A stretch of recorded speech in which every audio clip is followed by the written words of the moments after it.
Welcome to the Time Caregiver Confessions. I'm your host, Cami. This is a space for every first-time caregiver trying to figure it all out, from managing the overwhelm to finding little moments of calm in the chaos. Each week, I'll unpack real stories and real confessions, practical tips, and a few honest laughs about what it's really like to step into caregiving for the first time. So take a deep breath. You're in good company. Let's get into today's confession. Hey guys, it's me. It's Cami. So today's confession, working with your sibling as a team. So today's episode, yes, working with your sibling as a team. My first thought actually goes to those siblings that don't have anyone. So kudos to you guys that you're a single child, solo child. My heart goes out to you. I really do. I hope you guys have like a good best friend that you can lean on. Or there are resources out there, but it's just a matter of finding them. But today, I think I had expressed previously in a previous episode 1, I am the eldest of 2 daughters. It's just us 2. We take care of our aging father, who has a gazillion ailments, my sister, who's younger than me, and she actually lives with my father. And so she, deals with the day in and day out with him. But I also help my sister. We work as a team together to take care of her dad the best way we are able to. So what does that look like? Sharing duties and decisions without arguing. Luckily for most of us, most of the decisions we get along and we agree. I feel like there was the only point of contention at first was actually when came to getting help. Now, I think I've already expressed to you guys, we are not a rich family at all. We are a regular working class family trying to grind out here. We don't have resources to afford these fancy senior living facilities or nursing care yet, but we are trying to do our best and work hard to be able to get, additional help. And eventually that would be the nice goal, is to get him in a nursing care facility. Because I really feel like with all his ailments and chronic conditions, that's where he does best, in a controlled environment. But I digress. But sharing the duties with your sibling as a team, for us, what does that look like? For me, for a while, I should backtrack a little. For my sister, when this first started and she decided to move in with my father, she was doing a lot. She has a long-standing career. She works in like the human resources field for like over 2 decades. And so she had a high position with a previous job that was extremely demanding. And actually, she switched positions, but it's still extremely demanding. So dealing with that in terms of the career, plus dealing with my dad, plus trying to pay the bills, plus trying to take care of his, manage his medications and his schedule, plus trying to do the appointments for his doctor appointments, plus trying to schedule, dial a ride, or access link, some of these on the East Coast, these ride programs for senior. That's way too damn much. It's too much. And then let's not even talk about cooking. Like my dad likes to cook, and he likes to eat up a storm. Like he's a human garbage disposal. But that's one thing my sister doesn't really do, is the cooking thing. She'll like order stuff. But as you can see where I'm going with this, all these things is too much for one person. So then when I was stepping in and helping after, after the incident with my mother, and we were, I had reconnected with my family. If you're not sure what I'm talking about, go back to episode 1 and take a listen.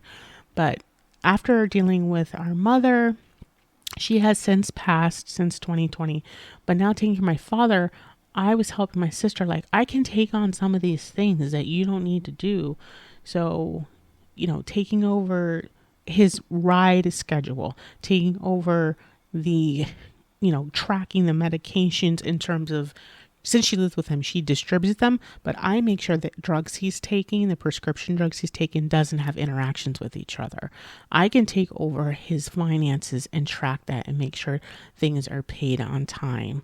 I can make sure that there's also a budget I can make sure that also with his appointments and anything he has going on doesn't conflict with anything else. So I took that load off of her, and her load that she deals with is like the physicality, making sure he gets his bath or showered. And then also for him, making sure he's, tries to get up and walk down the hallway, or around the apartment, get some mobility in, and basically just make sure he's breathing every day. Okay. So that's how we stay in line. That's how we stay in sync. I think the only time when there is a little discrepancy or difference when it comes to our opinions was having help come in when it comes to my father. I'm more the adage of the mind of don't kill yourself to try to take care of someone else, because that's not going to help you. You can't pour from an empty cup. And I feel like for her, it's more like, we need to try to save as much money or watch our finances. And I'm all for that as well. But also, I kind of feel like, is there a price that you can put on peace? Is there a price that you can put on your health? For me, it's like those answers are a clear no, because it's priceless. So when I say don't pour from an empty cup, if there are small ways that you can do to lighten the load so it maximizes your mental health and well-being, then do it. It's worth it. So for us, our medium is getting some hired help. And I'm not even talking about everyday hired help, like a couple days a week or like a couple times a month. That's where we're at currently. Because look, we're just regular folks trying to manage, but we're trying to be responsible too. But at the same time, trying to, make sure we're getting the help we need without overexerting ourselves, and also being conscientious of our limited budget. So those are some of the duties that I share with my sibling when it comes to caregiving.